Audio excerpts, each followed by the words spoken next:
All right, I think we've gone. Live again. If you guys can hear the audio, okay, let me know. Just gonna wait for a couple of people to join in on the live chat.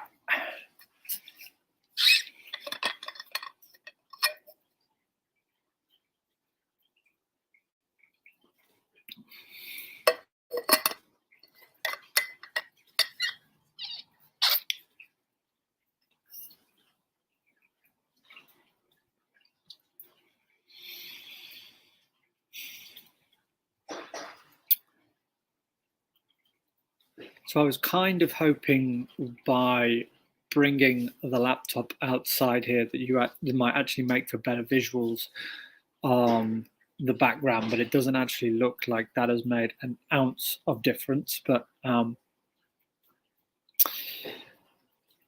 thought I would pop in again just for a bit of a chilled Sunday chat and see how everyone's been, if they've been skiing anywhere this week, if they've gotten any spring skiing in. Been up for about 6 or 7 runs on the mountain today. It's actually been a little bit colder than the last week where we had some sun on the mountain, so we still had spring conditions, but up the top there, yeah, it was minus figures, and the groomers in particular were still pretty firm. We had a little bit of fresh snow earlier in the week that brought 9 centimeters to the mountains, so a nice little bit of a top up midweek, and then the sun came out again just on Friday and Saturday. So we're still getting a little bit of snow, which is good, keeping things firm. The glades and the lower areas of the resort is definitely kind of a no-go right now. A lot of things have been sort of closed off, like Kill the Banker as an example. Still trying to figure out how these live streams are kind of getting pushed out to you, and there does seem to be a little bit of a delay from when I actually click live for when things start to notify to people. But and I've kind of noticed in the last couple as well that some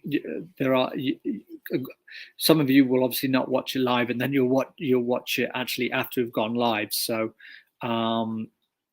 feel free, if you are watching it after it's gone live, to also put in comments in the regular section below, and then I'll just reply back to those. But if you are watching when this does go live, be sure to sort of choose the live chat so that and I can give you guys a bit of a shout out and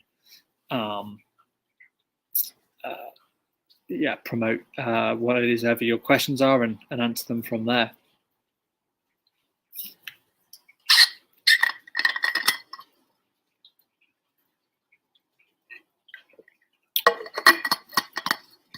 So the title of the live stream is Winter Season Passes 2023-2024. The reason why it's titled that is because a number of resorts, including Revelstoke and some of the multi-resort destination passes, have now been released for next year, not just here in Canada and North America, but also over in Europe. I know our buddy Simon is looking at the Magic Pass over in Switzerland again for this year. Apparently, it's on its last couple of days there of a pretty decent deal there for at the Swiss franc rate. Revelstoke is doing an early bird season pass deal until the end of April there, so it's about 4 or 5 weeks that people can come and get their season passes for next year at a really, really good rate there. It's definitely something, if anybody's coming to a ski resort, whether it's to do a season, just to spend a season out there, is to make sure that you do take advantage of the early savings, because it is worth it. And often, actually, by buying it early, you can spread the payments out a lot. Like Revelstoke is pretty good at giving that as an option. On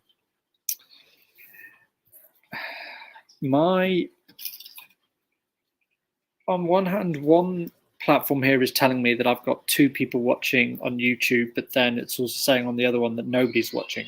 So I'm not entirely sure right now. For those of you who are, if you are actually watching on YouTube, thanks very much for tuning in. Be sure to say hi in the live chat below, and then I can select your comment and give you a bit of a shout out, just like this. I'll put my comment in there. Let me know where you're watching from, and yeah, if you've got any skiing in recently.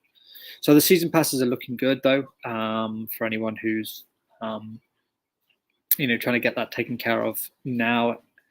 The later you leave it in the summer, the more expensive it gets, and that is applicable also to things like your winter lift tickets. So I put a couple of polls and questions up on the community tab a couple of days ago to kind of gauge, see if anybody's actually made any plans yet for next year. Because if there's one thing I know about anyone who's passionate about skiing, is that as soon as the season finishes, then people start looking towards next year. And yes, I know there are still some weeks left this year, so obviously a lot of you might actually still be thinking about skiing this year, but something to have in the back of your mind. So for example, Revelstoke's winter dates, its season dates for next year, have already been confirmed. It's going to run from December the 2nd until April the 14th. So roughly the same principle as this year, opening on the first week, and then closing on the second weekend of April. I asked the question if anyone was visiting Revelstoke next season. 80% of you so far have said you're not sure, 10% said yes, 10% seems no. So kind of maybe shows that there's a few of you right now who are thinking about plans for next year, but not fully committed yet. If that is the case, let me know what your guys' thoughts are in the comments. Are you thinking about a trip? If so, where? It'd be quite interesting to know. And yeah, a couple of people I know have messaged me about thinking about coming to Revelstoke as early as the summer, to potentially get in some mountain biking as well, which the summer season dates here have also been confirmed. We're due to open on the May long weekend. So I think that's the last weekend in May here for the summer. Now, in terms of how much is actually going to be open on the mountain for biking and hiking, really depends on how the snow goes in the next couple of weeks. Part of me thinks that actually it may, if things stay the way they are, it might be possible to hike from the base of the mountain to the Mackenzie outpost when we open up, just because coming up on the lift today and looking down at Kill the Banker, you could already see things thawing away quite quickly. You could see sort of the bases of trees in a lot of areas, but it really depends. Like, we could get another cold snap come in the next couple of days, dump a lot more snow on it, and then that might delay things. But you'll definitely be able to access trails on the lower half, so from the mid station down for any biking, the Pipe Mountain Coaster, obviously. And possibly the second mountain coaster. I don't know what status that's at. That might be probably open a little bit later in the season, maybe. I've not really heard anything about that, but that's kind of like one of the big summer attractions here at Revelstoke is the Pipe Mountain Coaster. So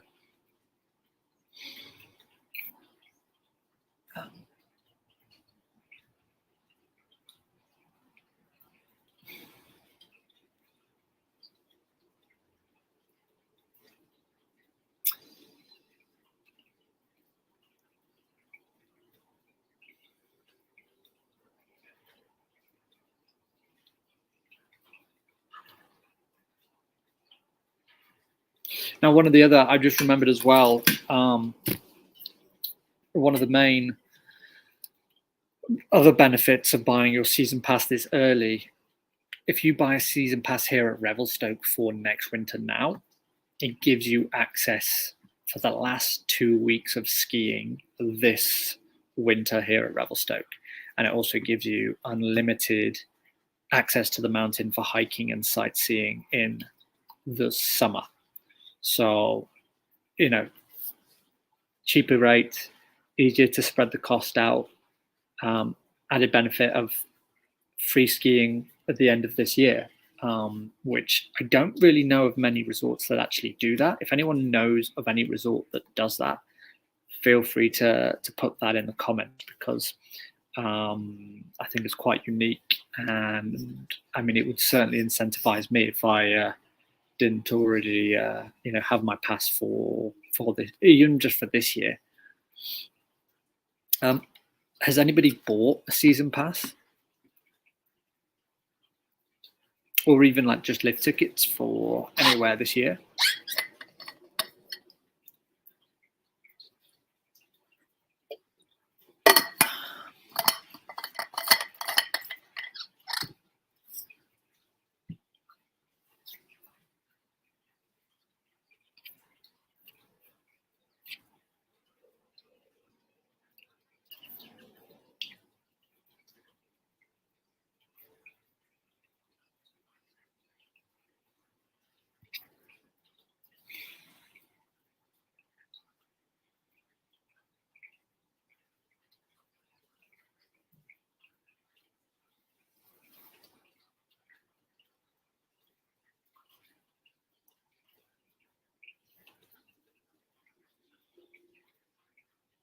Looks like it's maybe a bit of a quiet one this evening. We had a couple of guys from the UK and also in Canada join in the last live stream, but yeah, I don't know. I kind of noticed as well that in the last couple of weeks or so, the general numbers on the channel have slowly started to tail off, and that I think just kind of coincides with the seasonality of the skiing, and yeah, I'm kind of not surprised here. But as I said, these live streams are kind of experimental. I'm keen to keep persisting with them and find a time slot that works for me, and maybe for you guys, for the people that do watch these at some point.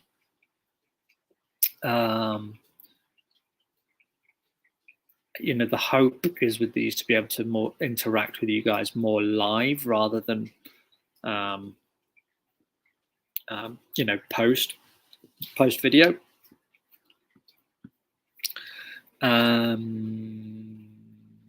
Yeah, we will just have to keep plugging away at these and see what happens. So yeah, for the time being, excuse the awkward silence once in a while, because I'm kind of thinking of things to speak into the camera too that are related to skiing at Revelstoke in the last few weeks. Because as otherwise, what I hope is that this thing can kind of sort of feed off itself with comments and interactions and that type of thing.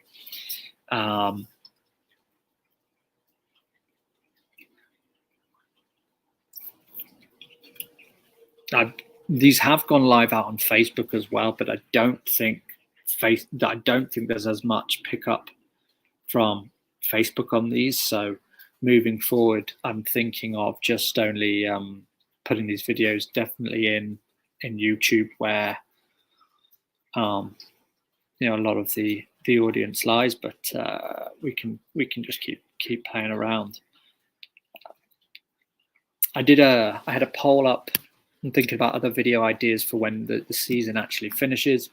I put a poll up on the community page earlier today asking you guys, what don't you know about Revelstoke? And the options were A, housing and affordability, B, information about the actual resort, non-skiing activities, where to go in Revelstoke, and then anything else.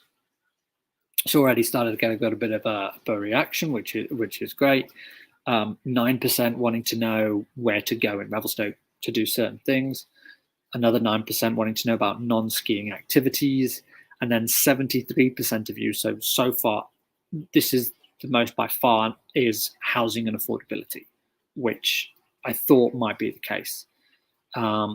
Garth in particular, Garth commented on the post saying the only thing I do know about housing in Revelstoke is that it is way too expensive, and certainly to buy, it's out of reach of any sort of, average isn't the word, but someone, you know, of a young adult's age, based on just the current economic situation. So, you know, people are it's a dog scrap for rent, trying to find places to rent. I did a video on the pricing and affordability issues in Revelstoke actually in the lead up to the season. If you go back a little bit on the season 5 playlist, you should be able to find that.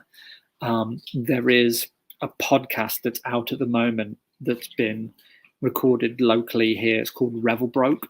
It's a 6-part series that is basically giving an insight into the housing crisis in Revelstoke. They come in, and you can listen to it. I listen to it on Spotify, and it comes out every Tuesday.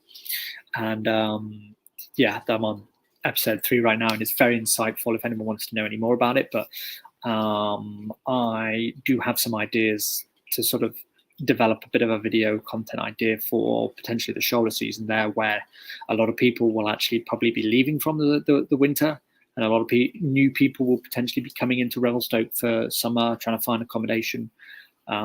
If anybody is looking, I would recommend doing that now. Go on places like the Revisel, the Revelstoke housing Facebook page, the Stoke List website, anything like that. It's definitely something to get yourself in there earlier. Posted a video last Tuesday, working a ski season, tips and tricks to make the most of your time skiing.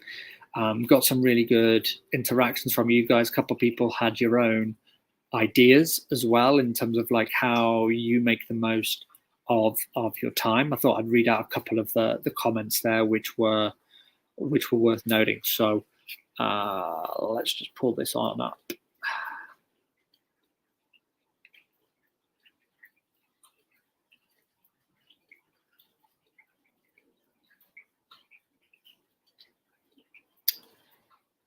There we go.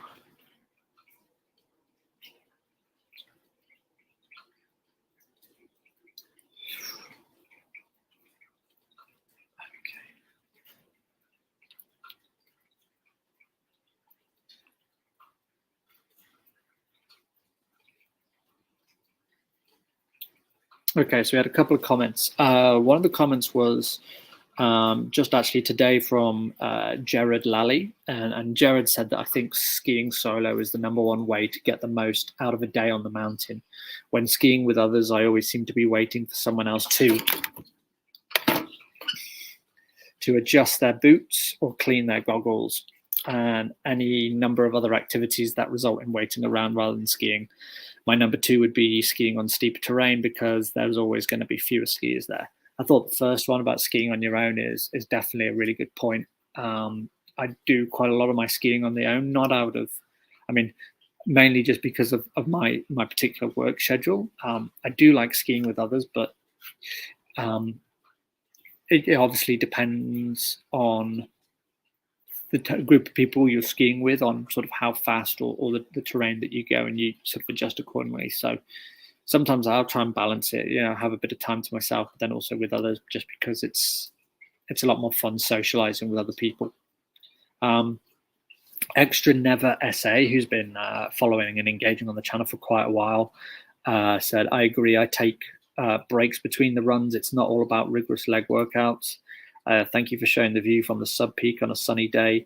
To make the most of my time skiing, I unbuckle my boots when it's an easy ride and only fasten them hard for challenging terrain, which I thought was quite an interesting point. I did sort of raise the issue of maybe those boots being a bit loose and therefore being unsafe, but comfortability is always a factor on making sure you get the most while you're skiing. So I think Extra Never SA was fully aware of that, but also, you know, one of the things that he takes advantage of is unclipping his boots when he's getting on a lift, improving the circulation, which is, always a good shout. So those were just a couple of the comments from the video on Tuesday, which I thought was really, really good. I'm also working on another video for this Tuesday, sharing some of the best runs to ski during spring here at Revelstoke. So be sure to look out for that when it comes at normal time.